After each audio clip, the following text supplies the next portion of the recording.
But from the ruins rose a new and greater city. The Liverpool Post-War Development Committee had already been established, and with the end of the war came the handing over to the corporation of the vast bomb and shell filling plant at Kirby. The council eventually acquired the freehold of the entire property, to which they added the purchase of hundreds of other acres in that area. The result was the Kirby Industrial Estate, new work and new houses for over 40,000 people. Now, too, the council went to Parliament for private powers to encourage new industries to come to the city. For too long, Liverpool's whole economy had been bound up in the maritime trade, and new trades were needed as a cushion against any further relapse in world trade. And so Liverpool rose again, the old symbols revived and new ones born of the rubble.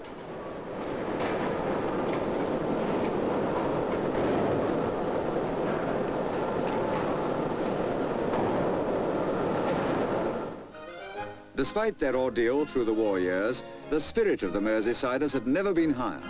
And if there was one man whom every one of us can thank for the uplift he brought into our lives, it was the late Tommy Handley, born and bred in Liverpool, seen here on a visit to his mother there.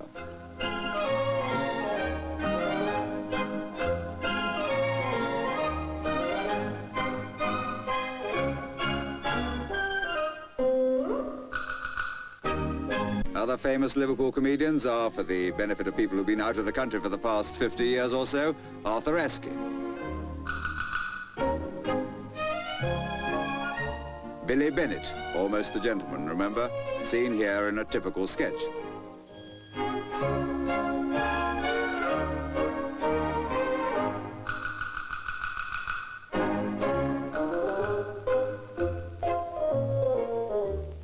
Lovable old Rob Wilton. How do you mean? I haven't the vaguest idea why then. Who hasn't? You haven't. What are you talking about? I don't believe you'd know a male hippopotamus from a female hippopotamus. I wouldn't know a what? You wouldn't know a male hippopotamus from a female hippopotamus. I wouldn't know a male hippopotamus. No, I don't think I would. I don't see that it matters except to another hippopotamus.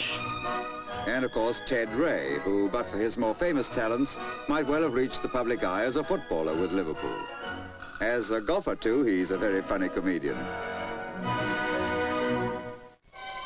The pioneer spirit returned to the fore again, and in 1947 the Mersey Docks and Harbour Board gave a lead to the maritime nations of the world by opening the first port radar station at Seaforth.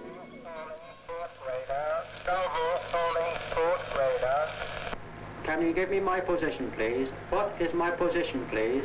And what is the state of the channel, please? And what is the state of the channel, please? Did you get that? Over.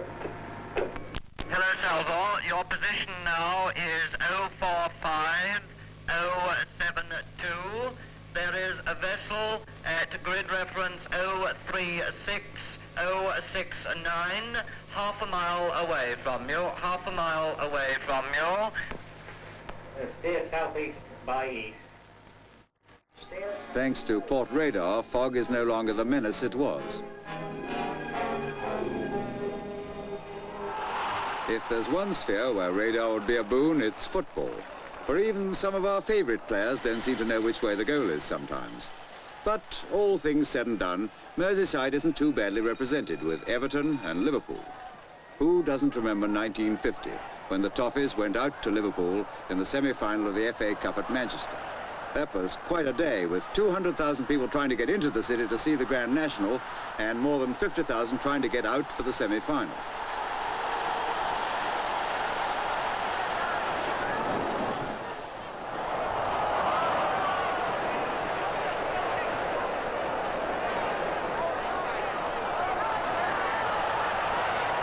Most of us remember that game with Liverpool winning 2-0. But not many people today know that it was a city engineer of Liverpool, the late John A. Brodie, who introduced goal nets. Anyway, to get back, in 1950, Liverpool reached Wembley, where they met Arsenal.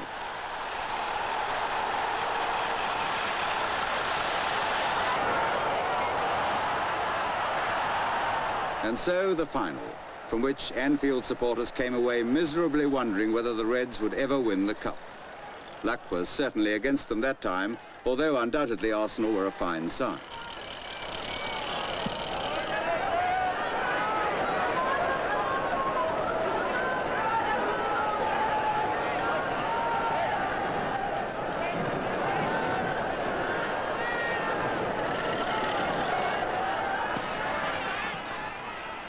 This was the Gunners' first goal, scored by Reg Lewis.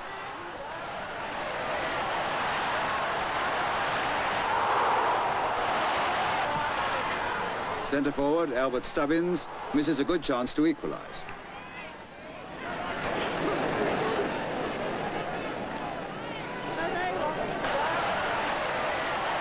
In the second half, Liverpool swarm into the attack, and after some clever play by Billy Little, the Reds were thwarted by a brilliant save by the Arsenal goalkeeper Swindon.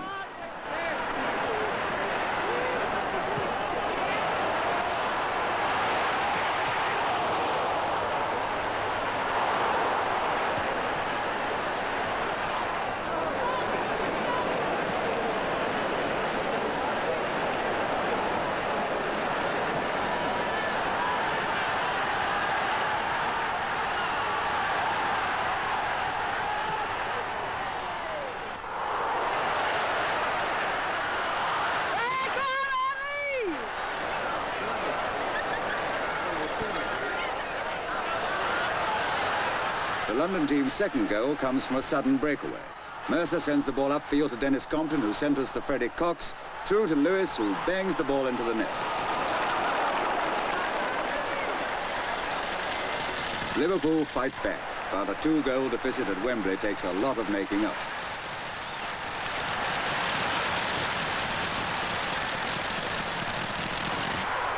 In the closing minutes, they did everything but get the ball in the net.